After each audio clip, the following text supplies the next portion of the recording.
Okay, நாம் இப்போ இந்த வீடியோவில் என்ன பார்க்க போகிறோம் அப்படின்னா ஒரு முக்கியமான கரண்ட் அஃபேர்ஸ், ரொம்ப முக்கியமான கரண்ட் அஃபேர்ஸ் இது. ஓகேவா? இதுவரையில் இந்தியாவில் செம்மொழி அந்தஸ்து பெற்ற மொழிகளுடைய எண்ணிக்கை என்னன்னு சொல்லிட்டு கேட்பாங்க. 11 மொழிகள் வந்து பார்த்திங்கன்னா இதுவரையில் செம்மொழி அந்தஸ்து பெற்றிருக்கு. ஓகேவா?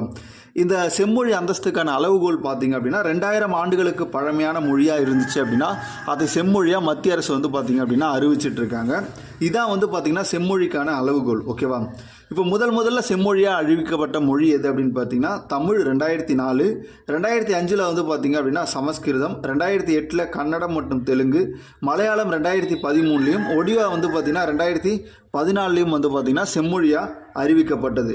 2024 பார்த்திங்கன்னா ஒரு 5 மொழி செம்மொழி அறிவிக்கப்பட்டிருக்கு. ஒன்று அசாமி, இன்னொன்று வங்காளி, 3வது மராத்தி, 4வது பாலி, 5 பிராகிருதம். ஓகேவா? அப்போ மொத்தமாக செம்மொழி அந்தஸ்து பெற்ற மொழிகளுடைய எண்ணிக்கை பார்த்திங்கன்னா 11. இதில் பார்த்திங்க அப்படின்னா 2024 மட்டும் 5 மொழிகள் செம்மொழி அந்தஸ்து பெற்றிருக்கு. இது கேட்பாங்க.